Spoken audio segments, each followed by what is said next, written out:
Hello friends, welcome to Lavoisier chemistry. आज मैं आप लोगों को प्लैंक्स क्वांटम थ्योरी जो हम लोग पढ़े थे, फोटो इलेक्ट्रिक जो पढ़े थे, उस पर न्यूमेरिकल प्रॉब्लम देखने वाले, वो भी एनसीईआरटी से। जो क्वेश्चन, क्योंकि एनसीईआरटी से मैं इसलिए न्यूमेरिकल लेता हूँ कि एनसीईआरटी से पढ़ने से आप लोगों को उसका कॉन्सेप्ट पता चलेगा। उसके बाद एग्जाम का जो पैटर्न होता है, एनसीईआरटी का पैटर्न फिर एग्जामिनेशन में क्वेश्चन पूछा जाता है। तो आज का वीडियो बिल्कुल ही स्किप ना करें। साथ ही साथ यदि आप लोग चैनल पर नए हैं तो चैनल को सब्सक्राइब कर ले और जरूरतमंद विद्यार्थियों को शेयर कर ले। तो बढ़ते हैं आज के समझते हैं कि क्या हम लोग आज सीखेंगे न्यूमेरिकल प्रॉब्लम में। ठीक है, तो सीखिए बढ़िया से। हाँ, तो क्वेश्चन ये है कि यदि कल का वीडियो आप लोग ध्यानपूर्वक देखेंगे तो इस क्वेश्चन में आप लोग को दिक्कत नहीं होना चाहिए, ना होगा। इसलिए यदि आप लोग कल का वीडियो नहीं देखे होंगे तो इस क्वेश्चन को बनाने में बहुत डिफिकल्ट होगा और आप लोग समझ नहीं पाइएगा। ये क्वेश्चन बहुत आसान है। एनसीईआरटी में जो क्वेश्चन पूछा था इस टाइप से क्वेश्चन आता है और एग्जामिनेशन में भी इस टाइप क्वेश्चन बनता है। तो इस टाइप के क्वेश्चन को थोड़ा समझने की कोशिश कीजिए। यहाँ पे बोल रहा है calculate the energy of photon. Photon का मतलब मैंने कल समझाया था कि the packet of energy, any radiant energy जो निकलता है वो पैकेट के फॉर्म में निकलता है। ऐसा किसने बताया था? ऐसा प्लांक्स क्वांटम जो थे, प्लांक्स साइंटिस्ट थे, उन्होंने बताया था कि एनर्जी जो होता है फोटोन मैंने पैकेट के रूप में मिलता है और उस पैकेट को एनर्जी को हम लोग क्या बोल देंगे? फोटोन। ठीक है, हमने कल बताया था, उसको क्वांटा भी बोला जाता है। तो ऑफ लाइट हैविंग फ्रीक्वेंसी इतना इतना दिया हुआ, मतलब बोल रहा है calculate the energy of photon. एक फोटोन का एनर्जी का आपको कैलकुलेट करने के लिए बोल रहा है, फ्रीक्वेंसी यहाँ पे दिया हुआ है। कल मैंने आप लोग को ये भी बताया था, दूसरा पॉइंट जो मैंने बताया था प्लांक्स क्वांटम थ्योरी, उसमें मैंने बताया था कि एनर्जी जो होता है, कोई भी रेडिएंट एनर्जी जो होता है वो डायरेक्टली प्रोपोर्शनल होता है फ्रीक्वेंसी का। मतलब जितना उसका एनर्जी अगर इंक्रीज करेगा तो उसका फ्रीक्वेंसी भी इंक्रीज करेगा, अगर उसका एनर्जी डिक्रीज करेगा तो उसका फ्रीक्वेंसी एनर्जी मतलब डिक्रीज करेगा। और वहां से हम लोग रिलेशनशिप निकाला थे, एच बराबर ई बराबर एच म्यू निकाला था। तो इस फॉर्मूला को यहाँ पे पुट आउट कर दूं। हम लोग कल सीखे थे ई बराबर एच म्यू। ठीक है, जहां पे ई बराबर क्या है? इंसिडेंट एनर्जी को जो आएगा वो, और एच क्या है? एच आपका प्लांक्स कांस्टेंट है और म्यू क्या है? फ्रीक्वेंसी है। तो यहाँ पे सब कुछ दिया हुआ है। यहाँ से तो एच तो हमेशा प्लांक्स कांस्टेंट जो रहता है हमेशा कांस्टेंट रहता है, कभी भी चेंज होता नहीं है। म्यू यहाँ पे इसका भी पुट मान दे दिया है, बस यहाँ से हमको एनर्जी निकालना है, मान को पुट कर दीजिए। क्या दिया? 6.626 इंटू 10 टू द पावर -34, ठीक, into 3.0 into 10 to the power 15 इतना है। ठीक है, इसको कैलकुलेट कीजिए, बहुत आसानी तरीके से बन जाएगा। इसको कैलकुलेट कीजिए, कितना होगा? 3 6 जा 18। ठीक है, और ये कितना हो जाएगा? 12, एक 13, और ये जाएगा 3 6 जा 18, 18 के 1 हाथ में, और 3 6 जा 18, 19 हो जाएगा। ठीक, कितना अंक के बाद? पॉइंट 1 2 3 अंक के बाद दे दिया। अब देखिए, मैंने भी इसके पहले वाले न्यूमेरिकल मैंने बताया, समझाया था। आप लोग को ध्यान देना है कि कभी भी अगर मल्टीप्लीकेशन होता है, यदि दोनों का बेस सेम हो जाता है, इसका बेस सेम है, ठीक है, सेम यदि दोनों हो जाता है, तो जो ऊपर वाला होता है माने मल्टीप्लीकेशन केस में क्या जुड़ता होता है, तो इसको जोड़ेंगे हम लोग। कैसे जोड़ेंगे? -34 + 15। ठीक है, ऐसा ही जोड़ेंगे। ठीक है, अब इसको क्या करते हैं हम लोग? देखिए, एक पॉइंट और आगे, इसको यदि सोल्व करेंगे तो हो जाएगा 19838 इंटू 10 टू दी पावर, कितना हो जाएगा? हटाइए, इसमें कितना आ जाएगा? इसमें कैलकुलेट कीजिए, 19 आ जाएगा ना, माइनस में 19 आ जाएगा। ठीक, अब देखिए, हम बताया था इसके पहले न्यूमेरिकल जब बताया तो मैंने बताया था कि जब भी आपको कभी भी क्वेश्चन बनाते तो जो आपको जो पॉइंट रखना है, दशमलव जो रखना है, वो एक अंक के बाद रखना। तो एक अंक के बाद हमको इधर यहाँ पे लाना है। और इसके पहले मैंने सिग्निफिकेंट फिगर बताया, तो मैंने आप लोगों को समझाया था। सिग्निफिकेंट फिगर में आप लोगों को बताया था मैं कि जो पॉइंट होता है, ये सिग्निफिकेंट नहीं, साइंटिफिक नोटेशन मैंने बताया था कि जब भी पॉइंट अगर इधर की ओर लेके जाएंगे, इधर की ओर लेके मैंने राइट लेफ्ट की ओर लेके जाएंगे तो पॉजिटिव होगा, और राइट की ओर जाएंगे तो नेगेटिव की ओर होता है। इतना मैंने आप लोगों को बताया था। ठीक है, मैंने साइंटिफिक नोटेशन बताया। जल्दी साइंटिफिक नोटेशन आप लोग यदि नहीं देखेंगे तो देख लीजिएगा, बोलिएगा सर कहाँ पे मिलेगा। तो some basic concept of chemistry मैंने वहां पर समझाया। आप लोग जाके वहां पर मेरे चैनल पर जाके विजिट कीजिएगा, आपको मिल जाएगा बढ़िया तरीके से मैं समझाया वहां डिटेल पर। ठीक है, तो यहाँ पे जो दशमलव किधर की ओर जाएगा? पॉजिटिव, मतलब लेफ्ट की ओर जा रहा है। जब लेफ्ट की ओर जाएगा तो क्या होगा? पॉजिटिव हो जाएगा। तो 1.98 ही रहने दीजिए इंटू 10 टू दी पावर -19 है। अब देखिए, यहाँ पे इधर की ओर गया तो ये यहाँ पर घटेगा, जुटेगा, बोला पॉजिटिव साइन हो। देखिए 10 टू द पावर 1 मतलब इधर जाएगा तो एक जीरो बढ़ेगा ना, मतलब इधर जा रहा है, 10 पर पावर 1 होगा ना, तो 10 पर 1 यहाँ पर जोड़ दिया, कितना हो जाएगा? 1.98 इंटू, दिख रहा है ना, 10 टू दी पावर -18। इसका जूल होता है। आपका आंसर निकल गया, कितना आसानी तरीके से निकल गया। ठीक है, तो इस तरह से आपको सॉल्व करना है। ठीक है ना, कैलकुलेशन पावर को भी हाई रखना है, मतलब कैलकुलेशन पावर को भी समझना बहुत जरूरी है। क्योंकि कैलकुलेशन पावर को समझ नहीं पाइएगा तो एग्जाम में तो अगर यदि आपको फॉर्मूला आता है तो बहुत लोग फॉर्मूला को समझ लेता है, रट लेता है, हाथ के चल जाता है, बट कैलकुलेशन पावर उसको बहुत डिफिकल्ट होता है। तो कैलकुलेशन पावर जो मैंने पॉइंट बताया, उस पॉइंट को आप लोग बढ़िया से सुनिएगा और बढ़िया से उसको समझ के रखिएगा, ताकि जब भी एग्जामिनेशन में क्वेश्चन आता है तो वो आसानी तरीके से बन जाए। ये तो बहुत बेसिक क्वेश्चन था और आप लोग इसमें कुछ समझने वाली चीज तो है नहीं, बस इसमें आपको कैलकुलेशन थोड़ा समझना था। ठीक है, आई होप आप लोग समझ में आ गया होगा। अब मैं दूसरे क्वेश्चन को पढ़ते हूँ, दूसरा क्वेश्चन लेता हूँ। क्वेश्चन ये है, बहुत अच्छा क्वेश्चन, समझने की कोशिश कीजिए। क्वेश्चन बोल रहा था threshold frequency for a metal x, कोई एक्स मेटल, उसका थ्रेशोल्ड फ्रीक्वेंसी दिया हुआ है 7.0 इंटू 10⁻14 पर second. Calculate the kinetic energy of an electron emitted when radiation of frequency इतना, माने एक रेडिएशन जो फ्रीक्वेंसी इतना रेडिएशन का एक फ्रीक्वेंसी जो इमिट होगा सरफेस ऑफ मेटल पर, तो उसका थ्रेशोल्ड फ्रीक्वेंसी दिया हुआ है, तो आपको निकालना काइनेटिक एनर्जी का कितना होगा। ठीक है, आई होप आप लोगों को समझ में आ रहा है। यदि आप लोगों को फॉर्मूला पढ़ देखिए, फॉर्मूला आता होगा तो बन जाएगा, सब ले सकिए। ऐसे मैंने बताया था कल आप लोग कि यहां से जो एक फ्रीक्वेंसी आएगा, ठीक है, और यहां से इलेक्ट्रॉन को लेके जाएगा, तो इलेक्ट्रॉन को यहां से लेके जाएगा तो काइनेटिक एनर्जी को पोज करेगा कि नहीं। इलेक्ट्रॉन जब यहां से जाएगा, मोशन में जाएगा, तो कोई ना कोई काइनेटिक एनर्जी रखेगा, मैंने बताया था इसके पहले। ठीक है, तो सपोज दैट यहां से जो फ्रीक्वेंसी लेके आ रहा है वो कितना फ्रीक्वेंसी लेके आ रहा है, तो 1 इंटू 10⁻15 पर सेकंड, इतना फ्रीक्वेंसी लेके आ रहा है, माने इतना फ्रीक्वेंसी लेके आ रहा है। और जो यहाँ पे फ्रीक्वेंसी माने इस इलेक्ट्रॉन को तोड़ने में, इस इलेक्ट्रॉन को न्यूक्लियस से हटाने में जो फ्रीक्वेंसी लग रहा है वो कितना दिया हुआ है, जिसको हम बोलते हैं थ्रेशोल्ड फ्रीक्वेंसी, वो कितना दिया हुआ है, तो 7.0 इंटू 10⁻14। ठीक है, तो आपको बोल रहा है काइनेटिक एनर्जी क्या होगा। और इसमें मैंने इसके बीच में रिलेशनशिप आपको बताया था, समझाया था बढ़िया तरीके से। इसके वाला पहले वाला क्लास में मैंने आप लोग समझाया था, प्लैंक्स क्वांटम थ्योरी को हम लोग यूज किए थे किसमें, फोटो इलेक्ट्रिक इफेक्ट में, वहां से हम लोग रिलेशनशिप निकाले थे, वहां पे आप लोग को बढ़िया तरीके से समझाया था। अब मैं जो वहां पे समझाया था उस चीज को यहाँ पे लिखता हूँ। देखो मैंने समझा था कि एनर्जी जो होता है, ठीक है, वो एच म्यू, ठीक है, एक क्या लो, H mu naught plus half M B. मैं यहाँ थोड़ा लिख देता हूँ, half M B kinetic energy लिख देता हूँ, इसका फॉर्मूला जरूरत ही नहीं, काइनेटिक एनर्जी लिख दी मैंने। ऐसे में रिलेशन निकाला था। अब बोलिए सर ऐसा क्यों आया था, क्योंकि एनर्जी जो यहां से आ रहा है, माने ये क्या एनर्जी कुछ आ रहा है ना, तो यहां से जो एनर्जी, इसको हम लोग बोले थे एच म्यू नोट, इसको एच म्यू नोट, इसको हम लोग बोलते हैं वर्क फंक्शन भी बोल सकते हैं, जो minimum energy requirement to causes the photo electric effect, उसको हम लोग बोल देंगे थ्रेशोल्ड एनर्जी बोले थे। ठीक है, तो यहां से देखिए एनर्जी जो लेके आ रहा है, मतलब ये पूछ रहा है कि देखिए लाइट के पास स्पेशल जो लाइट लेके एनर्जी आ रहा है वो एनर्जी है, और यहां पर ये क्या थ्रेशोल्ड एनर्जी, तो थ्रेशोल्ड एनर्जी किसको बोलते हैं, तो वैसा वो एनर्जी जो न्यूक्लियस और इलेक्ट्रॉन के बीच में जो अट्रैक्शन है, उस अट्रैक्शन फोर्स को तोड़ने में जो एनर्जी लगा वो, और कुछ एनर्जी क्या काइनेटिक एनर्जी चल गया। क्यों, क्योंकि हम लोग जानते हैं कि एनर्जी को ना तो हम लोग क्रिएट कर सकते हैं ना ही डिस्ट्रॉय कर सकते हैं, बस एनर्जी जो होता है ट्रांसफर होता है वन फॉर्म से अनदर फॉर्म से, law of conservation of energy हम लोग जानते हैं। तो यहां से हम लोग रिलेशनशिप निकाले थे, तो इसको रिलेशनशिप को हम लोग ऐसे भी लिख सकते थे, एच म्यू, ठीक है, बराबर H mu naught plus kinetic energy. अब यहां से काइनेटिक एनर्जी मैंने यहां से ड्राइव करके डायरेक्ट ऐसे निकाला था,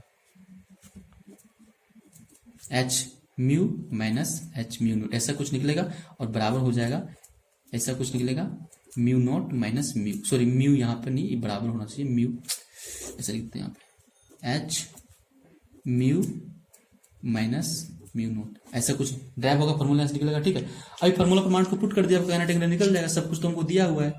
क्या कहते हैं, देखिए प्लैंक्स कांस्टेंट आपको जाना चाहिए 6 पॉइंट, थोड़ा ध्यान समझिएगा, 6.626 इंटू 10⁻34 होता है। अब यहाँ पे थोड़ा समझिए, देखिए यहाँ पे मैं बगल में यहाँ समझा देता हूँ, ठीक है, यहाँ पे थोड़ा समझने की कोशिश कीजिए। देखिए यहाँ पे जो म्यू नोट आपको दिया है, ये वाला दिया हुआ, ठीक है ना, ये म्यू नोट दिया है 7.0 इंटू 10, देखिए जीरो को आप इसे लिखा हुआ, ठीक है ना, और यहाँ पे जो म्यू दिया है वो कितना दिया, 1 इंटू 10⁻15।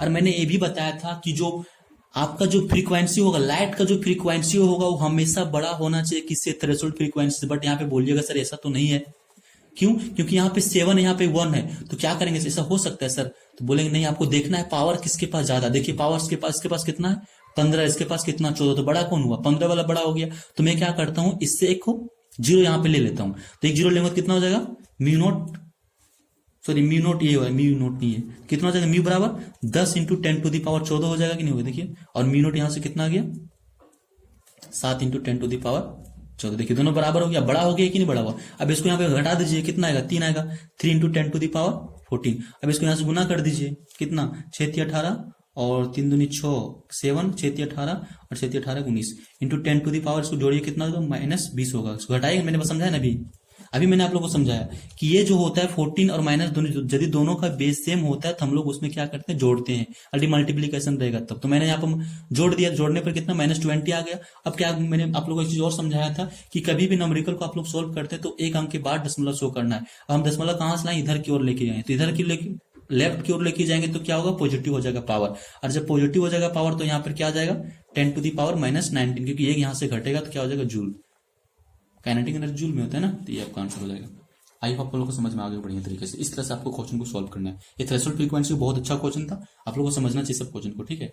मैंने रिलेशनशिप आप लोगों को समझा दिया। यदि आप लोग रिलेशनशिप नहीं आ रहा होगा तो प्लीज जाकर देख लीजिएगा, क्योंकि रिलेशनशिप के बिना आप लोगों को समझ में नहीं आएगा। और मैंने इसके पहले आप लोगों को समझाया था कि काइनेटिक एनर्जी जो होता है कैसे निकालते हैं। इलेक्ट्रॉन जो वहां से निकलता है, तो इलेक्ट्रॉन जो निकलेगा वहां से सरफेस ऑफ मेटल पर, तो कुछ काइनेटिक एनर्जी को पोजेस करता है, मैंने रखता है। तो क्वेश्चन जो बना था इस पैटर्न पर बना था, आप लोग को वहां डिटेल पर मैंने समझा भी दिया और यहाँ पे भी समझाने की कोशिश की, आप लोग जरूर समझ में आया होगा। ठीक है, हमें दूसरे क्वेश्चन पर बढ़ते हैं, वहां पर और आसानी तरीके से और कुछ न्यूमेरिकल देखते हैं। देखिए क्वेश्चन समझने की कोशिश कीजिए।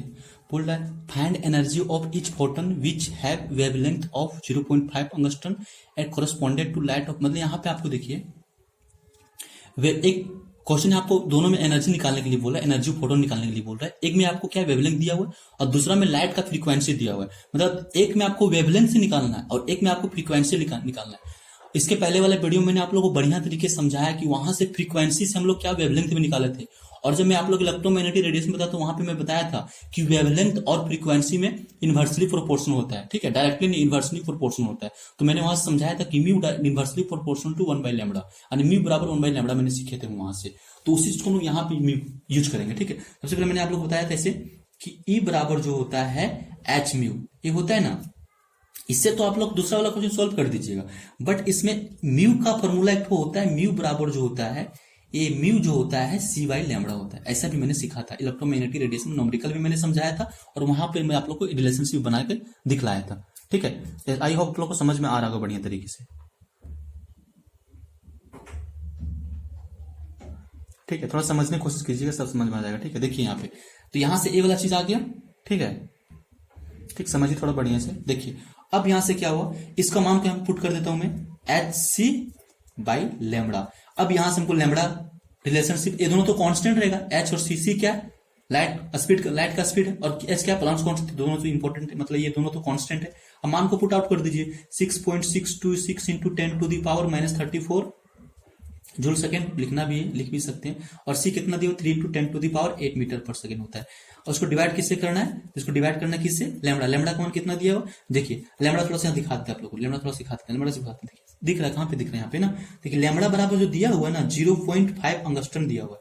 मैंने आप लोग को इसके पहले वाले वीडियो में बताया था, जब इलेक्ट्रोमैग्नेटिक रेडिएशन का मैं न्यूमेरिकल प्रॉब्लम बताया तो वहां मैं आप लोगों को समझाया था कि जब भी आपको अंगस्ट्रॉन में दिया रहेगा, पिकोमीटर में दिया रहेगा, नैनोमीटर में दिया रहेगा, क्या चीज लैम्बडा यानी वेवलेंथ, तो आपको उसको कन्वर्ट करके लिखना है मीटर में, बहुत जरूरी है। ठीक है, तो यहाँ पे दिया हुआ अंगस्ट्रॉन में तुमको क्या करेंगे, हम लोग जानते हैं कि एक अंगस्ट्रॉन बराबर होता है 1 अंगस्ट्रॉन इक्वल टू 10⁻⁻10 मीटर होता है। इतना आप लोग को आना चाहिए, आता ही होगा, मैंने बताया भी था। ठीक है, 1 अंगस्ट्रॉन बराबर 10⁻⁻10 मीटर होता है। यहाँ पे लिखूंगा मैं 5 इंटू 10⁻⁻10 मीटर, लेकिन क्या पॉइंट में होगा, 0 पॉइंट होगा। ठीक है, 0 पॉइंट में होगा। ठीक, ये आ गया आपका। ठीक है, हो गया। अब देखिए, अब चाहे तो आपको ऐसा भी करके लिख सकते हैं। देखिए पॉइंट को आप थोड़ा समझने वाली बात कीजिएगा, यहां से आप पॉइंट को खिसका सकते हैं इधर, और जब पॉइंट को आप इधर की ओर खिसकाइएगा, यदि पॉइंट को आप इधर की ओर खिसकाइएगा तो क्या होगा, पॉजिटिव और नेगेटिव। मैं राइट की ओर जाऊंगा तो क्या होगा, नेगेटिव हो जाएगा। तो नेगेटिव हो जाएगा तो 5 इंटू 10⁻⁻11 मीटर आ जाएगा आपके यहाँ से, लैम्बडा निकल गया। लैम्बडा यहाँ से हम निकाल दिया। अब लैम्बडा को यहाँ पुट आउट कर दिया, देखिए थोड़ा समझिए ध्यान से, यहाँ पुट आउट कर दीजिए 5 इंटू 10⁻⁻11 मीटर। सोल्व कर दीजिए सब चीज को, जो चीज मिल रहा है सोल्व कर दीजिए। ऐसे करते मैं पहले ऊपर वाला गुना कर देता हूँ, कितना होगा 6 × 18। ठीक है, 3 दूनी 6 × 7, 6 × 18, 3 6 × 18 19। कितना अंक के बाद दिया हो, 3 अंक के बाद 1 2 3 3 अंक के बाद मैंने दे दिया। किससे डिवाइड करना, 5 से डिवाइड करना। अब क्या करना है इसको, अब इसका काम कीजिए। देखिए देखिए यहाँ पे क्या चाहिए, ये देखिए थोड़ा समझिए। यहाँ पर जब भी 10 टू दी मतलब बेस दोनों का सेम रहता है और दोनों डिवीजन में रहता है, तो नीचे ऊपर वाला जो होता है, नीचे वाला जो होता है जब ऊपर जाता है तो प्लस में हो जाता है, और यदि माइनस में रहेगा तो प्लस में हो जाएगा। तो यहाँ पे क्या है, माइनस में तो ऊपर जाएगा तो प्लस में, अगर यहाँ प्लस होता तो यहाँ माइनस हो जाता है। ठीक है, तो यहाँ थोड़ा सा समझने की कोशिश की। देखिए 10⁻⁻34 ये रहेगा, और इंटू 10⁻, देखिए ऊपर जाएगा कितना हो जाएगा, 19 होगा ना, 18 11 8 कितना होगा 19 होगा प्लस में। ठीक है, अब इसको डिवाइड कर दीजिए, यहाँ से कितना हो जाएगा, थोड़ा दिख रहा है ना, दिख रहा है, कितना हो जाएगा 5 × 15 पॉइंट लगेगा फिर से, फिर इसके बाद कितना होगा, कितना बचे यहाँ पे, फिर 5 × 15 ना, देखिए 5 × 15 फिर हो जाएगा। फिर यहाँ से देखिए कितना बचा, यहाँ से 3, यानी 5 × 7 = 35। उसको फिर लेना, काटना काट दीजिए, कोई दिक्कत नहीं, इतना ही मुफ्त का आंसर आ जाएगा। तो फिर क्या करते हैं, इंटू 10⁻, यहाँ से देखिए इसको हटाइएगा, क्या होगा, जुटेगा ना, जुटेगा कि नहीं जुटेगा, जुटेगा तो ये प्लस माइनस। आप लोग को जानते बात पता होगा कि जब भी माइनस माइनस का चिन्ह आ जाएगा तो जुटता है, प्लस प्लस का चिन्ह आ जाएगा जुटता है, बट प्लस माइनस का चिन्ह आ जाएगा तो घटेगा हमेशा। ठीक है, तो घटा दीजिए, कितना आ जाएगा, तो इधर 9 और 1 कितना हो जाएगा, माइनस में 15 हो जाएगा। ठीक है, अब मैंने आप लोग को बस यहाँ पर क्या, इसको सोल्व कर दीजिए, वही यहाँ पर आंसर हो जाएगा 3.37 इंटू 10⁻ -15 आपका आंसर हो गया। बढ़िया तरीके से समझ में बहुत ही आंसर हो जाएगा। क्या आ जाएगा तो जूल में, पहला आपको समझ में आ गया। अब दूसरा क्या बोल रहे हैं, आपको इसमें क्या बोल रहा है, फ्रीक्वेंसी ऑफ लाइट दिया हुआ इसमें क्या दिया हुआ, फ्रीक्वेंसी ऑफ लाइट। यहाँ पे निकाल देते हैं इसको भी, ठीक है, यहाँ पे निकाल देते हैं इसको फ्रीक्वेंसी, तो यहीं पे निकालते हैं यहाँ पे, ठीक है। यहाँ पे देखिए, यहाँ पे क्या दिया हुआ आपको, यहाँ पे आपको निकालना है E बराबर एच म्यू, ठीक है। यहां से क्या निकालना है, 6.626 into 10 to the power 34 minus में होगा। और यहाँ पे क्या दिया हुआ है, म्यू कितना दिया हुआ है, तो म्यू मेरे को दिया हुआ है 3 इंटू 10 टू दी पावर 15। अब यहाँ पे डरना नहीं, देखिए यहाँ पे हर्ट्ज दिया हुआ ना, हर्ट्ज को कुछ नहीं, अगर हर्ट्ज को पर सेकंड में लिखे हैं तो हर्ट्ज मतलब जो म्यू का जो फ्रीक्वेंसी का जो एसआई यूनिट होता है पर सेकंड में भी होता है और हर्ट्ज में होता है। इसमें चेंज करने से आपको कोई दिक्कत नहीं, आपको हमेशा पर सेकंड में लिखना है। हर्ट्ज और पर सेकंड में कोई अंदर नहीं, बस हर्ट्ज को दिया उसको पर सेकंड कीजिए, कुछ चेंज हुआ ना, बस उसी तरह से उतार दीजिएगा, ठीक है। उतार दीजिए, क्या हो जाएगा, ये पर सेकंड लिख दिया मैंने, ठीक है। चलिए इसको सॉल्व कर दीजिए, फिर 6 18 के 8 नहीं, इसी तरह से जो यहाँ पे लाया था उसको उतार दीजिए, यहाँ पे 8 इतना कुछ आएगा, ऐसा कुछ आएगा ना, ठीक। इतना आ गया, कितना के बाद पॉइंट, 2 अंक के बाद पॉइंट। इसको क्या करेंगे, 10 टू दी पावर घटा दीजिए, कितना हो जाएगा, इधर 5 उधर 4 -19 होगा क्या, हाँ -19। देखिए पॉइंट को उधर लाइएगा हम लोग, तो क्या 1.9। देखिए एक पॉइंट थोड़ा याद रखिएगा, मैं थोड़ा सा बता नहीं पा रहा हूँ। यहाँ पे देखिए एक चीज और देखिए, अगर राउंड ऑफ आपको यहाँ पे थोड़ा ध्यान देना, राउंड ऑफ को भी ध्यान देना है। अगर आपको 2 राउंड लेना है, अगर आपको 2 सपोज मेरे को 2 सिर्फ लेना है या तो मेरे को 3 लेना है, तो मैं जब 3 लूंगा तो मेरे राउंड ऑफ जो खेल होगा किस पर, इस पर सिग्निफिकेंट फिगर काम करेगा। और इस पर जब करेंगे तो आगे हम लोग देखेंगे कितना 7, 5 से बड़ा छोटा, तो 5 से बड़ा मैं क्या लिख सकता हूँ, यहाँ पे 9 लिख सकता हूँ, into 10 to the power minus क्या हो जाएगा, किधर इधर, तो -18 मेरा आंसर हो गया। नहीं समझे यहाँ पे, क्या थोड़ा समझने की कोशिश, यहाँ पे थोड़ा समझने की कोशिश। देखिए मैंने आप लोग को क्या समझाया कि सपोज दैट कभी भी आप लोग को यदि आंसर नहीं मिला, जैसे मैंने यहाँ समझाया आप लोग को, अगर आप लोग का आंसर नहीं मिल रहा है, यहाँ पर अगर 4 दिया रहा है तो क्या करना आप लोग को, यहाँ पे देखना कि इधर इसके और झाँक के देखना कितना 7 आ गया, और जब 7 आ जाता तो 7 आ जाएगा तो क्या 5 से बड़ा है, और जब 5 से बड़ा है तो क्या हम लोग यहाँ 4 लिख सकते हैं। तो इसी तरह यहाँ पे आपको करने मैंने बोला कि अगर यहाँ पे 8 है, अगर आप लोग को यहाँ 3 नंबर तक जाना है, मैंने 3 सिग्निफिकेंट फिगर तक जाना है, तो आपको इधर की ओर 4 सिग्निफिकेंट जहां नंबर वहां पर झांक के देखना। मैंने बताया था आप लोग सिग्निफिकेंट नंबर क्या होता है। सिग्निफिकेंट नंबर होता है कि एक्चुअली में उसमें जो बताता है आप लोग को, उसमें से एक जो होता है अनसर्टेन डिजिट होता है, जो बाकी जो बचता है सर्टेन डिजिट होता है। अनसर्टेन डिजिट का मतलब क्या होता है, जो नंबर घटता बढ़ता सब कुछ हो सकता है, अनसर्टेन डिजिट। तो इसमें अनसर्टेन डिजिट, इसमें जैसे सपोज 3 सिग्निफिकेंट नंबर बोल रहा है, तो इसमें जो 8 जो है अनसर्टेन डिजिट है, और ये सब क्या है, सर्टेन डिजिट। ये आपका घटेगा बढ़ेगा सब कुछ होगा, समझ रहे बात को ना। तो इसमें आपको यदि चेंज करना कि बोल दिया, अगर बोलो 3 सिग्निफिकेंट नंबर तक आपको जाना, तो क्या करना है, इसको आगे और झांक के देखना आपको 7 है, 7 क्या 5 से बड़ी है, इसलिए मैंने 9 लगा दिया। यदि आप लोग को सिग्निफिकेंट फिगर क्या होता है, राउंड ऑफ क्या होता है, यदि आप लोग को बढ़िया तरीके से समझ भी नहीं आएगा ना, तो जाके मेरे चैनल पर विजिट कीजिएगा, आप लोग को 110% जरूर समझ में आने वाला है। ऐसा बात नहीं, आप लोग समझेगा जरूर, ठीक है। तो ये क्वेश्चन आप लोग को समझ में, इसका आंसर इस तरह से निकल गया। मैं दूसरे क्वेश्चन को देखता हूँ, उसको भी समझने की कोशिश करते हैं हम लोग। देखिए ये भी क्वेश्चन बहुत अच्छा क्वेश्चन, समझने की कोशिश कीजिए थोड़ा सा क्वेश्चन को। क्या बोल रहे हैं यहाँ पे, बोल रहे हैं ना, calculate the energy of 1 mole of photon radiation whose frequency दिया, मतलब इसका फ्रीक्वेंसी दिया हुआ, और आप लोग को यहाँ से आद करने के लिए बोल रहा है, निकालने के लिए बोल रहा है 1 मोल ऑफ फोटोन। आप 1 मोल से मत घबराइए, यदि आप लोग को 1 मोल से घबराहट हो रहा होगा तो जाके मेरे चैनल पर जाके विजिट कीजिएगा, some basic concept chemistry part number 1 यानी चैप्टर नंबर 1 जो मैंने केमिस्ट्री में पढ़ाया, उसमें जाके खोजिएगा कि मोल कॉन्सेप्ट, तो उसमें आप लोग को बढ़िया तरीके से मैंने समझाया कि मोल एक्चुअली में होता क्या है, ठीक है। यहाँ देखिए, यहाँ से पहले क्या करते हैं हम लोग, 1 मोल ऑफ फोटोन निकाल लेते हैं, उसके बाद 1 मतलब एक फोटोन का एनर्जी में निकाल लेते हैं, उसके बाद 1 मोल फोटोन मतलब 1 मोल में गुना कर देंगे। 1 मोल बराबर क्या होता है, 6.626 10 टू पावर जो भी होता है, दिखाएंगे बताएंगे बढ़िया तरीके से, ठीक है। देखिए यहाँ से 1 मोल का एनर्जी निकाल लेते हैं, ठीक है। ई बराबर क्या हो जाएगा, एस म्यू, यहाँ पे एस क्या दिया, 6 पॉइंट जो भी दिया 626 into 10 to the power 34 minus में हो जाएगा, और यहाँ से फ्रीक्वेंसी क्या दिया, 5 इंटू 10 टू दी पावर 14। देखिए यहाँ पे हर्ट्ज फिर यहाँ पे दिया, तो आप लोग पर सेकंड कर देना, कोई दिक्कत वाली बात नहीं है, ठीक है। ऐसे गुना कर दीजिए, 6 5 30 और 14 12 नहीं इतना हो जाएगा, 6 5 30 के 0 हाथ में 3 और 14 12 12 3 15 हो जाएगा ना, 15 हो जाएगा यहाँ से। फिर से देखिए 5 देखिए छोड़ 5 36 के 0 हाथ में 3 और 5 10 2 12 हो जाएगा ना, हाथ में 1 फिर 5 36 के 31 हाथ में 3 फिर 5 36 3 3 33। कितना अंक के बाद बोल रहा है, 3 अंक के बाद 1 2 3 यहाँ पे लगा दिया मैंने, ठीक है। अब वही काम कीजिए, यहाँ पर घटा दीजिए, जो करना है घटाने पर जोड़ने पर घटाने पर होगा, कितना हो जाएगा -20 हो जाएगा, ठीक। इतना समझ में आगे नहीं आगे। अब देखो यहाँ थोड़ा समझने वाली बात कीजिए, थोड़ा समझने की कोशिश कीजिएगा। देखिए एक फोटोन कितना आया, आपको बोल रहा है 1 मोल ऑफ फोटोन बोल रहा है, ठीक है। 1 मोल ऑफ फोटोन के बारे में बोल रहा है, ठीक है ना। और मैंने आप लोग को बताया था कि मोल एक्चुअली में होता नहीं, मोल क्या आता है, तो मोल जो होता है किसी चीज को हम लोग यदि देते हैं किसी सामान को, जैसे हम लोग बोलते हैं केला एक दर्जन, तो उसमें केला एक दर्जन का मतलब यदि आप लोग वही बोलिएगा एक दर्जन, तो अगला आदमी को समझ में आता है कि 12 केला के बारे में बात कर रहा है। उसी तरह यदि आप लोग कहीं भी एक मोल बोलिएगा ना, तो इसका मतलब हो रहा है वो बताना चाह रहा है कि 6.022 into 10⁻23 एटम के बारे में बात कर रहा है, या तो 3 एलिमेंट, जो चीज के बारे में कंपेरिजन कर रहा है उस चीज के बारे में बोल रहा है। अगर कोई आपको बोल रहा है कि 12 दर्जन मतलब एक दर्जन बोतल दीजिए, मतलब 12 बोतल के बारे में बात कर रहा है। अगर कोई आपको बोल दे कि हमको एक दर्जन पेन दीजिए, इसका मतलब 12 पेन के बारे में बात कर। इसी तरह से एक मोल अगर कभी भी आपको बोल दिया जाए तो आप समझ लीजिएगा कि वहां पर 6.022 into 10⁻23 जिससे कंपेरिजन करके बोलेगा उसको लास्ट में लगा देना। बट यहाँ पे हमको बोल रहा है फोटोन बोल रहा है, तो 1 मोल ऑफ फोटोन के बारे में, 1 मोल ऑफ फोटोन में एनर्जी कितना होगा, तो बस आपको क्या करना है, 1 मोल ऑफ फोटोन में कितना हमको प्राप्त हुआ, 3.120 into 10⁻⁻20। ठीक है, यहां पर देखिए इसको कन्वर्ट करके आप लिख सकते थे, ऐसा करता हूं मैं इसको कन्वर्ट करके लिख देता हूं यहाँ पे। ठीक है, इसका जो ऐसा करता हूं इसको कन्वर्ट करके लिख दूं, छोड़ दें, ऐसा करता हूं लिख देता हूं, छोड़ दें, लिख देता हूं, अच्छा रहेगा। देखिए 3.31 इतना ही लेने दो। ठीक है, इंटू 10⁻, क्या हो जाएगा, इसको मैं कन्वर्ट करके लिख रहा हूं, थोड़ा समझिए, दिख रहा है ना। यहाँ पर देखिए मैंने क्या किया, इस जो दशमलव इधर की ओर लाया, चाहे इधर की ओर लाया जाए, क्या पॉजिटिव नेगेटिव, पॉजिटिव लेफ्ट की ओर पॉजिटिव होता है, तो पॉजिटिव कितना जाएगा, 1, तो -19 आ गया। यहाँ तक समझ में आ गया आप लोगों को, -19 आ गया। ठीक है, अब 19 यहाँ पर आया, अब क्या करता हूं मैं, इसको यहाँ पे लिख देता हूँ 3.31 into 10⁻⁻19, और जो मोल कितना होता है, एक मोल बराबर कितना होता है, 6.022 into 10⁻23। इसका कोई यूनिट नहीं होता है, आप लोग पता होगा। अब इसको गुना कर दीजिए। देखिए थोड़ा समझने की बात, थोड़ा समझने की कोशिश कीजिएगा। यहाँ पे देखिए जब भी आप लोग इस टाइप से आता है ना, इतना बड़ा नंबर को आप लोग इसमें गुना करने के लिए बोल रहे, गुना कर पाइएगा, नहीं कर पाइएगा, तो आपको जो है इसको 6 मान के गुना कर दीजिएगा।